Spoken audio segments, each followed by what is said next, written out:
13 जनवरी से शुरू हुआ महाकुंभ अब खत्म होने वाला है और महाकुंभ 45 करोड़ श्रद्धालुओं की आस्था का केंद्र माना जा रहा था, लेकिन इस वक्त 62 करोड़ से ज़्यादा श्रद्धालु पहुंच चुके हैं और संभव है कि महाशिवरात्रि पर जब स्नान खत्म होगा और महाकुंभ खत्म होगा तब ये आंकड़ा 65 करोड़ के पार चला जाए। इतना बड़ा आयोजन, दुनिया का सबसे बड़ा समागम, और इस बड़े समागम में जब बात होती है स्वच्छता की तो एक बहुत बड़ी जिम्मेदारी नगर विकास की होती है और इसीलिए मैं इस वक्त नगर विकास विभाग के प्रमुख सचिव अमृत अभिजात साहब के साथ हूँ। सर, बहुत शुक्रिया, बहुत आभार आपका हमें समय देने के लिए। 45 करोड़ की उम्मीद इस बार कुंभ में थी और आप लोगों ने 1.5 लाख से ज़्यादा, 1,60,000 प्रिसाइजली टॉयलेट्स लगाए थे, 15,000 आपने स्वच्छता कर्मी लगाए थे। लेकिन ये पूरा आयोजन कितना बड़ा चैलेंज था और कितनी बड़ी अपॉर्चुनिटी थी आपके विभाग के हिसाब से?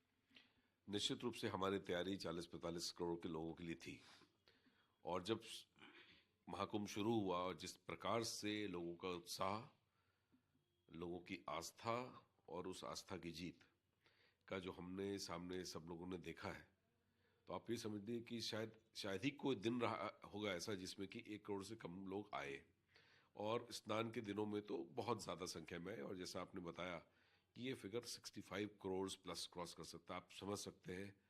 कि किस प्रकार की तैयारी को एक चैलेंज और एक अपॉर्चुनिटी मिला। और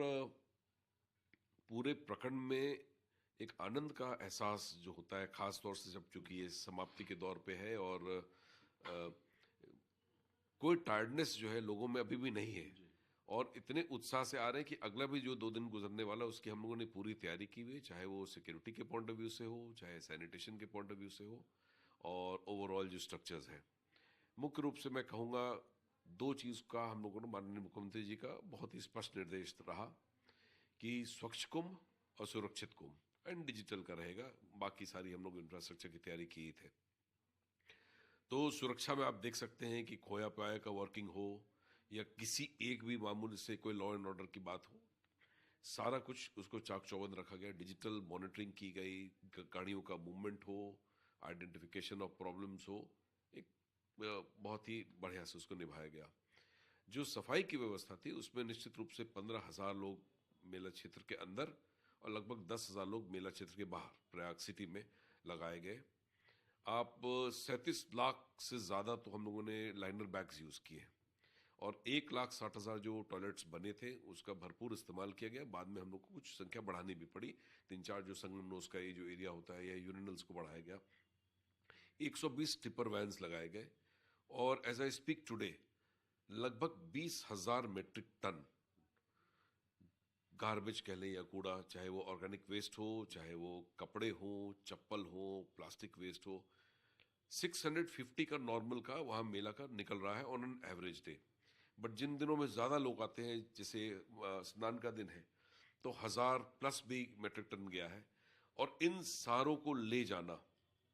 वहाँ से बसवार प्लांट पे, वहाँ पे डिसइंटीग्रेट करना कि प्लास्टिक को बॉटल में यूज़ किया गया, कपड़ों को अलग जगह भेजा गया, ऑर्गेनिक वेस्ट को अलग देगा, फूल माला इत्यादि अगर वो इकट्ठा हुआ, तो एक बहुत बृहद व्यवस्था को हम लोगों ने न सिर्फ चलाया बल्कि आपको बड़ा सुखद अनुभव है इस बात का कि नासिक की टीम, उत्तरांचल की टीम आके इन चीज़ों को देख रही कि किस प्रकार से मैनेज हुआ ताकि वो आगे चल के अपने कुंभ के इन व्यवस्थाओं में शामिल करें। बहुत ही अच्छा से ये इस वजह से हो पाया बिकॉज टेक्नोलॉजी और मैन पावर का दोनों का यूज हुआ एंड इमेजिनेशन का। बीच में ऐसी स्थिति आ गई कि इतना भीड़ होता था कि जो कपड़े या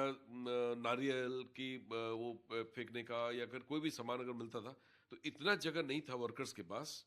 कि हम लोग उसको निकाल पाए बिकॉज गाड़ी की मूवमेंट नहीं हो पा रही है अंदर, खासतौर से सेक्टर्स में। उसमें क्या किया कि जो एक बफर रोड बना होता है जो कि एक सिक्योरिटी के पॉइंट ऑफ व्यू से या निकालने के लिए, उसमें लोगों को खड़ा किया और अंदर जो बैग इकट्ठे हैं तो उसको वहां से उसमें फेंक के फिर अलग से ले जाने की प्रक्रिया किया गया और उसको फिर एक बड़े जगह पे ले जाके, और अक्सर हम लोग रात को